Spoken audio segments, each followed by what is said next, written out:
আসসালামু আলাইকুম। অনেকে বলে থাকেন ভাই অ্যাডবি ফটোশপ 7.0 সাহায্যে কিভাবে নিজেদের ইমেজগুলো কার্টুনে রূপান্তরিত করব ম্যানুয়াল। আপনি হয়তো বা জানেন অ্যাডবি ফটোশপ ব্যবহার করে আপনি খুব সহজেই কিন্তু নিজের ইমেজকে কার্টুনে রূপান্তরিত করতে পারেন, ম্যানুয়ালি কার্টুনে রূপান্তরিত করতে পারেন। আবার আপনি যদি ফটোশপের উপরে মোটামুটি একদম বিগিনার হয়ে থাকেন, কিছুই না জানেন ফটোশপ সম্পর্কে, আপনি চাচ্ছেন ফটোশপের সাহায্যে ফটো এডিটিং করে এক্সপার্ট হবেন, বিভিন্ন মার্কেট প্লেসে কাজ করবেন, আপনাকে অনুরোধ করবো আমার সম্পূর্ণ ভিডিও টিউটোরিয়াল কোর্সটি দেখবেন। দেখলে মোটামুটি প্রফেশনাল কাজ করতে পারবেন। চলুন আমরা ভিডিওটি শুরু করি, কিভাবে আমরা নিজেদের ইমেজকে ম্যানুয়ালি কার্টুনে রূপান্তরিত করব। সম্পূর্ণ ভিডিও জুড়ে আপনাদের সাথে একবার আমি হিদুল ইসলাম এবং আপনারা দেখছেন আইটেক বাংলা ইউটিউব চ্যানেল। থেকে ভিডিওটি শুরু করব। ভিডিওটি শুরু করার আগে আপনাকে ছোট্ট একটি রিকোয়েস্ট, আপনি যদি আমার চ্যানেল নতুন হয়ে থাকেন তাহলে দি সাবস্ক্রাইব বাটন, আর যদি অলরেডি সাবস্ক্রাইব করে দেখেন আপনাকে অসংখ্য ধন্যবাদ। আর হ্যাঁ, ফেসবুকে আমাকে ফলো করবেন, পেজটি ডিগ্রি লাইক করবেন, ভিডিওগুলো শেয়ার করে আমার পাশে থাকবেন। আপনি যদি অ্যাডবি ফটোশপের সাহায্যে প্রফেশনাল স্টুডিওর কাজ শিখতে চান, আপনাকে অনুরোধ করব আমার সম্পূর্ণ ভিডিও টিউটোরিয়াল কোর্সটি দেখুন। আমি বিনামূল্যে পাবলিশ করার চেষ্টা করেছি আপনি কীভাবে অ্যাডবি ফটোশপের সাহায্যে প্রফেশনাল ফটো এডিটিং করবেন। আমি কিন্তু বেশ কয়েকটা ভিডিও টিউটোরিয়াল পাবলিশ করেছি কীভাবে আপনাকে শুরু করতে হবে, কী কী প্রয়োজন পড়বে। স্টেপগুলো যদি পূরণ করেন তাহলে আপনি খুব সহজে কিন্তু শিখে ফেলতে পারবেন, কারণ কোন স্টেপগুলো প্রয়োজন। যেমন এখন আমার একটা ফটো এডিটিং করলাম, এইটার পরে এইটা প্রয়োজন, এইটার পরে এইটা প্রয়োজন। স্টুডিওতে কাজ করার জন্য যেসব কাজগুলো দরকার হয় জানা, এগুলো নিয়ে আলোচনা করেছি এবং প্র্যাকটিক্যালি আপনাকে দেখিয়েছি। সো অনুরোধ করবো পিছনের ভিডিওগুলো দেখবেন, আপনি মোটামুটি ফটোশপের উপরে এক্সপার্ট হতে পারবেন আমি আশা করি। দেখুন ফটোশপটি ওপেন হয়ে গেছে। এখন এখানে আমরা ডাবল ক্লিক করব। ডাবল ক্লিক করার পরে আমাদের ফটোটি আমরা এখান থেকে দেখিয়ে দেবো। জাস্ট চুজ করে দিলেই ফটোটি এখানে চলে আসবে। দেখুন এটা হচ্ছে একটা ফটো। এখন এই ফটোটি আমরা কার্টুনে রূপান্তরিত করব ম্যানুয়াল, সম্পূর্ণ ম্যানুয়াল, নিজেরা আস্তে আস্তে করে ম্যানুয়াল কার্টুনে রূপান্তরিত করব। তার জন্য আমাদের কয়েকটি স্টেপ ফলো করতে হবে। প্রথমে এই লেয়ারটি ডুপ্লিকেট করে নেবেন। তার জন্য এখানে দেখুন লেয়ার সেকশন রয়েছে। আমি আশা করি আমার পিছনে ভিডিওগুলো দেখেছেন, তাহলে কিন্তু মোটামুটি আপনি এই সম্পর্কে জেনে ফেলতে পারবেন। এখন ডুপ্লিকেট করবো এই লেয়ারটি, তার জন্য ডাবল ক্লিক করব, এখানে একটি রাইট ক্লিক করব, তারপর এখানে ডুপ্লিকেট দেখতে পাবো, জাস্ট ওকে বাটনে ক্লিক করে এটা ডুপ্লিকেট করে নেব। তারপর কী করতে হবে, একটা টুলের সাহায্যে আমরা এই কাজটি সম্পূর্ণ করব। তার জন্য প্রথমে পেন টুল নেব। এখানে দেখুন সাইড বারে একটা টুল রয়েছে, এটার নাম হচ্ছে পেন টুল। এখানে মাউস নিয়ে গেলে টুলটির নাম কি আসে এটা দেখতে পাবেন। সেখানে পেন টুলটি সিলেক্ট করব, উপরে যে পেন টুলটি রয়েছে এটা সিলেক্ট করব। এই টুলের আন্ডারে বেশ কয়েকটি টুল থাকে, এটা দেখার জন্য জাস্ট ওইখানে গিয়ে যদি চেপে ধরে রাখেন মাউসের বাম সাইডের বাটনটি, তাহলে দেখবেন এই টুলগুলো ওপেন হবে। সো এখান থেকে আমরা পেন টুলটি নেব, একবার উপরের পেন টুলটি এটা সিলেক্ট করে নেব। তারপর এইখানে কয়েকটি অপশন রয়েছে, দেখুন এইখানে কয়েকটি অপশন রয়েছে। সো এখান থেকে আমরা কি করব, ড্রপ ডাউন থেকে এইটাই সিলেক্ট করে নেব। সো এইটাও আমরা রেখে দিতে পারি। সো আমরা কি করব, এইটা সিলেক্ট করব, এটা হচ্ছে পাথ, এইটা সিলেক্ট করে নেব। তারপর এখন এক একটা করে আমরা ক্লিক করব, এক একটা করে ক্লিক করে এটা সিলেক্ট করব। তার জন্য কী করবো, একটু জুম করে নেব। জুম করার জন্য অল্ট ধরে চাক্কাটায় যদি ঘুরান জুম ইন জুম আউট করতে পারবেন। আবার একটু চাইলে এটা একটু বড় করে নিতে পারি। তারপর আমরা এখন স্পেস চেপে ধরে মাউসের বাম সাইডে চেপে এভাবে আমার প্রয়োজন মতো আমি এটি নিয়ে নিব, প্রয়োজন মতো স্ক্রল করব। এখন আমি এক একটা ক্লিক করে এইভাবে সিলেক্ট করে নিব। আশা করি আপনি পিছনের ভিডিওগুলো দেখবেন, দেখলে কিন্তু আপনি মোটামুটি প্রফেশনাল কাজ শিখে ফেলতে পারবেন। সো এখন আমি জুম করে এইভাবে আস্তে আস্তে করে এক একটু মার্ক করব।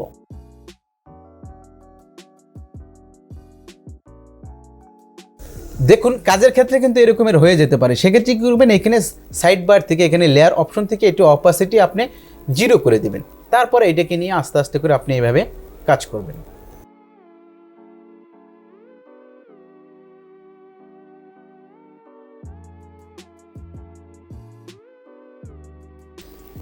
দেখুন আমরা পুরোটা সিলেক্ট করে নিলাম। তারপর কি করব, এখান থেকে অপাসিটিটা আমরা এখন বাড়িয়ে দেব, 100% করে দেব।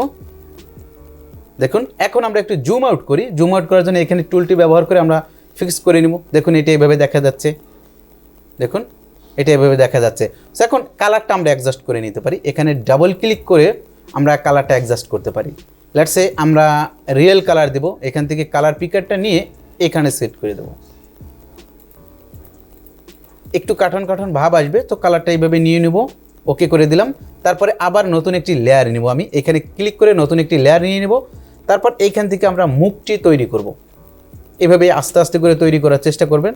সো আমি একটু দ্রুত দেখানোর চেষ্টা করি।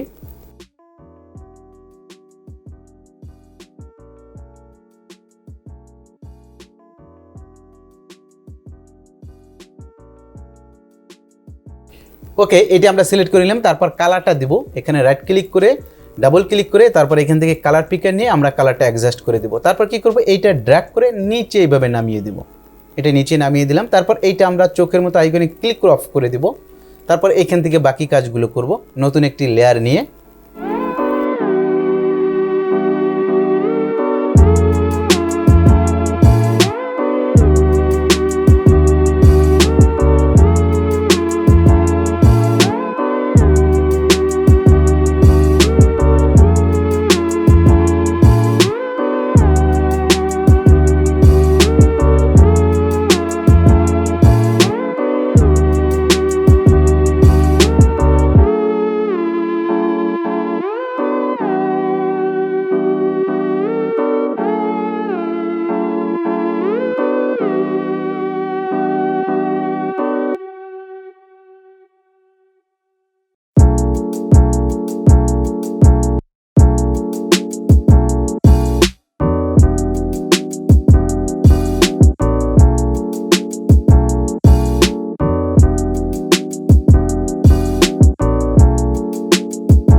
দেখুন ইমেজটি মোটামুটি কাস্টমাইজ করে আমরা এই পর্যন্ত নিয়ে আসছি। এখানে কিন্তু আরও অনেক কিছু রয়েছে, জাস্ট আমি দেখানোর চেষ্টা করলাম যে ইমেজ আসলে আমরা কার্টুনে কিভাবে রূপান্তরিত করি। দেখুন এটা কিন্তু একটা ইমেজ, সুন্দর একটা ইমেজ আমরা তৈরি করে ফেলেছি। এখন এইখানে যদি আপনি খেয়াল করেন লেয়ারের ভিতরে দেখুন অনেক লেয়ার রয়েছে। এটা কিন্তু ক্ষুদ্র ক্ষুদ্র ক্ষুদ্র করে এক একটা লেয়ার আমি নতুন করে তৈরি করে নিয়েছি। নতুন করে এক একটা লেয়ার তৈরি করার মানে হচ্ছে যখন আমরা কোনো একটি পরিবর্তন করব, লেটস সে এই নাকটা আমরা পরিবর্তন করব, এখানে রাইট ক্লিক করে যদি এইটির উপরে সিলেক্ট করি, দেখুন এটা সিলেক্ট অপশন রয়েছে। এখন আমরা যদি এখান থেকে কোনো কালার পরিবর্তন করতে চাই, আমরা এক এক করে কিন্তু কালারটাও পরিবর্তন করে ফেলতে পারি। অর্থাৎ আমরা এইভাবে কাস্টমাইজ করে লেয়ার বাই লেয়ার তৈরি করে রাখি যাতে আমরা কাস্টমাইজ করতে পারি, পরে এক সময় দেখে এটা আমরা কাস্টমাইজ করে নিতে পারি। সো এইভাবে আমরা কার্টুনে রূপান্তরিত করতে পারি। এখন এটি সেভ করতে পারেন। এখন আপনি চাইলে এটা পিএইচডি আকারে সেভ করে নিতে পারেন, পিএনজি সেভ করতে পারেন, আপনার ইচ্ছা মতো আপনি এইটা এখন সেভ করে নিতে পারেন। আমি জাস্ট দেখানোর চেষ্টা করলাম আসলে এটা কীভাবে তৈরি করে। এখন যদি আরও ভালো লুক আনতে চান, প্রফেশনাল একটি কালার গ্রেডিয়েন্ট করতে চান, সেক্ষেত্রে আপনাকে এখান থেকে কালার গ্রেডিয়েন্ট করে নিতে হবে। এখন এইটা যদি আপনি সেভ করতে চান, সেক্ষেত্রে আপনি কী করবেন, কন্ট্রোল-এস বাটনে ক্লিক করবেন। তারপর এটা কোথায় সেভ করে রাখবেন সেই লোকেশনটা আপনি চুজ করে দিবেন। দেখুন আমি একটা লোকেশন চুজ করে দিলাম, একটা নাম দিয়ে দিলাম। তারপর এইখানে ড্রপডাউনের উপরে ক্লিক করে আপনি এখানে জেপিইজি অথবা পিএনজি সিলেক্ট করে নিতে পারেন। আমি এখানে পিএইচডি আকারে সেভ করে রাখবো, কারণ অনেক সময় আমাদের ফটো এডিট করার প্রয়োজন হয়। আমি সেক্ষেত্রে পিএইচডি আকারে সেভ করে নেব। পিএইচডি আকারে একবার সেভ করে নেবেন, তারপরে এটা পিএনজি আকারে করে নেবেন। তার জন্য আবার ফাইলে যাবেন, ফাইল থেকে সেভ এস এখানে ক্লিক করবেন, এখানে ড্রপডাউনে ক্লিক করবেন। তারপর এখান থেকে আপনি পিএনজি সিলেক্ট করে নেবেন অথবা জেপিইজি সিলেক্ট করে সেভ বাটনে ক্লিক করবেন। ম্যাক্সিমাম সাইজটি রেখে সেভ বাটনে ক্লিক করবেন। তাহলে এটা আপনার কাঙ্ক্ষিত লোকেশন এটি সেভ হয়ে যাবে। আমি আশা করি আপনি বুঝতে পেরেছেন কীভাবে ফটোশপের সাহায্যে কার্টুন ইমেজ তৈরি করতে হয়। এখন এইটা কিন্তু আপনি বিভিন্ন জায়গায় অ্যানিমেশনের কাজে ব্যবহার করতে পারেন। আমরা অনেক সময় দেখি 3D অ্যানিমেশন একটা মানুষের মতো দেখায়, ডিপ জলের ছবি ডিপ জলের চেহারার মতো দেখায়, অনেক মানুষের মতো কিন্তু এই কার্টুনগুলো দেখা যায়। সেক্ষেত্রে তারা কিন্তু এই অ্যানিমেশন ক্যারেক্টারগুলো ফটোশপের সাহায্যে বা 3D অ্যানিমেশন ক্রিয়েটর সফটওয়্যারের সাহায্যে আমাদের ইমেজগুলো এইভাবে তৈরি করে থাকে। যেভাবে আমরা একটা ইমেজ ইনপুট করলাম, ইমেজটা ইনপুট করে ওইটার উপর দিয়ে আমরা জাস্ট ডিজিটাল প্রিন্টে আর্ট করে নিলাম, ঠিক এরকমের বিভিন্ন সফটওয়্যার বিভিন্ন টাইপের অ্যানিমেশন এইভাবে তৈরি করে থাকে। বিভিন্ন টাইপের সফটওয়্যারের ভিতরে রিয়েল ইমেজগুলো ইনপুট করে তারপর ওই ইমেজের থেকে বিভিন্ন ডিজিটাল টুল ব্যবহার করে একটা কার্টুনের মতো তৈরি করে, যেভাবে আমি দেখালাম এইভাবে বিভিন্ন রকমের টুলের সাহায্যে তৈরি করা সম্ভব হয়। এখানে আপনি অ্যানিমেশন তৈরি করতে পারেন, আপনি চাইলে বিভিন্ন কিছু করতে পারেন। জাস্ট আমি দেখালাম কিভাবে ফটোশপের সাহায্যে কার্টুনের মতো তৈরি করতে হয়, অর্থাৎ নিজের ছবিকে অন্য একজনের ছবিকে ম্যানুয়াল কীভাবে আপনি কার্টুনে রূপান্তরিত করে দিতে পারেন। এখানে কিন্তু বিভিন্ন টেকনিক অবলম্বন করা হয়েছে, জাস্ট একটা টুলের মাধ্যমেই কিন্তু কাজগুলো করা হয়েছে। পেন টুলের সাহায্যে কাজগুলো করে নিয়েছি, আলাদা আলাদাভাবে লেয়ারগুলো তৈরি করে নিয়েছি, লেয়ারগুলো একটু অ্যাডজাস্ট করার চেষ্টা করেছি। অর্থাৎ যেটা একটা চোখের আইকন একটু উপরের দিকে উঠিয়ে দেওয়া প্রয়োজন হবে, একটু উপরের দিকে উঠিয়ে দিয়েছি। যেটা নিচের দিকে ডাবানো প্রয়োজন হবে, নামানো প্রয়োজন হবে, এটা নিচের দিকে নামিয়ে দিয়েছি। এগুলো অ্যাডজাস্ট না করলে কিন্তু দেখতে খারাপ লাগবে, এলোমেলো হয়ে যাবে। সেক্ষেত্রে একটু অ্যাডজাস্ট করার চেষ্টা করবেন, যেটা উপরে দেওয়ার প্রয়োজন ওইটা উপরে দিতে হবে। আমি যেভাবে দেখালাম আগে যেটা ছোটো, একটু যদি প্র্যাকটিস করেন আমার মনে হয় আপনি এইসব বিষয় খুব সহজে বুঝে ফেলতে পারবেন। জাস্ট একটু প্র্যাকটিস করতে হবে, আর আপনাকে প্র্যাকটিসের মাধ্যমে হাতটা রানিং করতে হবে, তাহলে আপনি মোটামুটি প্রফেশনাল কাজগুলো ইজিলি করে ফেলতে পারবেন।